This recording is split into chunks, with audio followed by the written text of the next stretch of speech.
పట్ల గౌరవ ముఖ్యమంత్రి గారు గౌరవ ఉప ముఖ్యమంత్రి గారు మాట్లాడిన మాటల్ని సమర్థించుకున్నారు కదా ఆ రోజు మీరు. మరి ఆ రోజు మేము ఏం కోరుకున్నాం?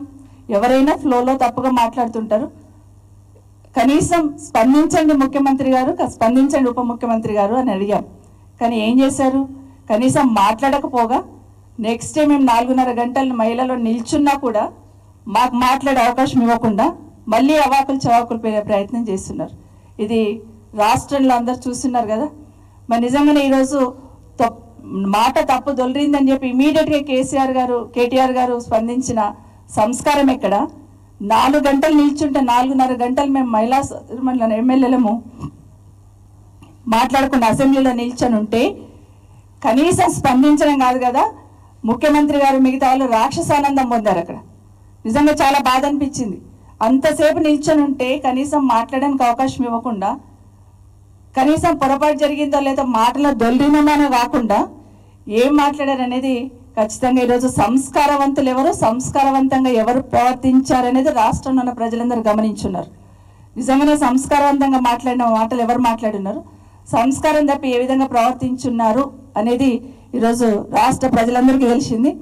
మహిళల పట్ల ఎవరికి చిత్తశుద్ధి ఉంది, మహిళల పట్ల పొరపాటున మాట్లాడితే ఏ విధంగా స్పందించాలి అనేది గతంలో మొదటి అసెంబ్లీలో గౌరవ కేసీఆర్ గారు కేటీఆర్ గారికి డీకే అన్న గారికి ఒక మాట బెగిలినప్పుడు ఇమీడియట్గా కేటీఆర్ గారితో క్షమాపణ చెప్పించారు ఆ రోజు. అది కేసీఆర్ గారి సంస్కారం, మా నాయకుడు మాకు నేర్పిస్తున్న సంస్కారం అని ఒకసారి తెలియజేసుకుంటూ, ఇదే కాదు ఇదే ముఖ్యమంత్రి గారు అసెంబ్లీలోనే కాదు బయటకు వచ్చిన తర్వాత మహిళల పట్ల ఏ విధంగా మాట్లాడారు, అది మైక్ పట్టుకొని మాట్లాడుతున్నప్పుడు ముఖ్యమంత్రి హోదాలో ఏ విధంగా మాట్లాడారు అనేది ఒక్కసారి వెనక్కి తిరిగి చూసుకుంటే ఆలోచించుకుంటే రాష్ట్రంలో అందరికీ అర్థమవుతుంది. మా దగ్గరికి వచ్చినప్పుడు నన్ను సంబోధిస్తూ పొద్దున మాట మాట్లాడుతుంది, రాత్రి మాట మాట్లాడుతుంది అన్నారు. డీకే అన్న గారి దగ్గరికి వెళ్ళినప్పుడు పండబెట్టి తొక్కుకుంటూ పోతామన్నారు. అమ్మా మహిళా సోదరిమణులు, మహిళా మంత్రివర్యులు, మరి ఈ మాటలు మీకు వినిపించలేదా? ఎందుకు స్పందించాలనుకోలేదు? ఎందుకు మీ ముఖ్యమంత్రి గారికి చెప్పాలనుకోలేదు? ఈరోజు కేటీఆర్ గారు మాట్లాడింది రాద్ధాంతం చేస్తున్నారు కదా, మరి ఇవన్నీ ఎందుకు వినిపించలేదు మీకు? మీరెందుకు అక్కడ స్పందించే ప్రయత్నం చేయలేదు? ఈరోజు బట్టి గారు అసెంబ్లీలోనే ఏ మొహాలు పెట్టుకొని వచ్చినారు అన్నప్పుడు ఎందుకు స్పందించలేదు? మేము మహిళలం కాదా? ఈరోజు సీతక్క గారు గురించి సోషల్ మీడియాలో ఏదో వచ్చిందని ముఖ్యమంత్రి గారు చాలా ఆవేదన చెందారే, మరి మేము మహిళా సోదరిమణులమే కదా, మేము ఆడబిడ్డలమే కదా, మరి ఎందుకు స్పందించలేదు? ఎక్కడ పోయింది మీ సంస్కారం అని సుటి వాళ్ళని ఒకటి ప్రశ్నిస్తూ ఉన్నాను. మహిళలకు నిజంగా కేసీఆర్ గారు గవర్నమెంట్ చేసింది చూస్తే ఈ ప్రభుత్వం వచ్చినాక ఏం చేశారు అసలు మీరు మహిళలకి? అసలు కేసీఆర్ గారు మహిళల పట్ల చూపించిన చిత్తశుద్ధి ఈ ప్రభుత్వం వచ్చిన తర్వాత ఏం చేశారు? గత 10 సంవత్సరాలలో మేము చెప్తేనేమో వినడానికి సిద్ధంగా ఉండరు, మేమేం చేస్తామో చెప్తే వినడానికి సిద్ధంగా ఉండకుండా మమ్మల్ని టార్గెట్ చేసి మాట్లాడుతుంటారు.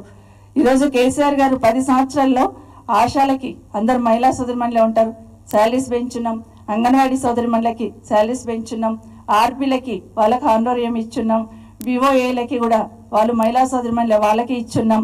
అదేవిధంగా షీ టీమ్స్ ఏర్పాటు చేస్తాం, ఇలాంటి రక్షణ మహిళా సోదరిమణులకు ఉండాలని షీ టీమ్స్ ఏర్పాటు చేస్తున్నారు.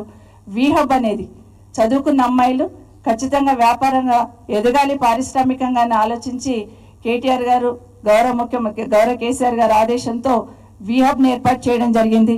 అదేవిధంగా స్థానిక సంస్థల్లో 50% రిజర్వేషన్ మహిళలకు ఇవ్వడమే కాకుండా మార్కెట్ కమిటీలలో కూడా 50% రిజర్వేషన్ ఇచ్చున్నారు. గురుకులాలు ఏర్పాటు చేస్తే 1000 గురుకులాలు ఏర్పాటు చేస్తే 60% అమ్మాయిల కోసమే గురుకులాలు ఏర్పాటు చేసుకున్నాం. దేశంలో మొదటిసారిగా డిగ్రీ కాలేజెస్ కూడా హాస్టల్స్ ఏర్పాటు చేయడం అనేది మహిళా సోదరిమణులకి అమ్మాయిలకు ఏర్పాటు చేయడం అనేది మన రాష్ట్రంలో జరిగింది. గర్భిణీలకు న్యూట్రిషన్ కిట్స్ ఇచ్చున్నాం, కేసీఆర్ గారు కిట్ ఇచ్చాం. అమ్మాయిలు పుడితే 13,000 అకౌంట్లు వేయడం జరిగింది. ఆడబిడ్డ పెళ్ళైతే కళ్యాణ లక్ష్మి, షాది ముబారక్ లాంటి పథకాలు తీసుకొచ్చున్నాం. ఇవన్నీ కేసీఆర్ గారు చేసుకొచ్చి ఒక రక్షణ వలయంగా మహిళా సోదరిమణులకు నిలబెట్టేట్టు చేసిన ప్రభుత్వం కేసీఆర్ గారు.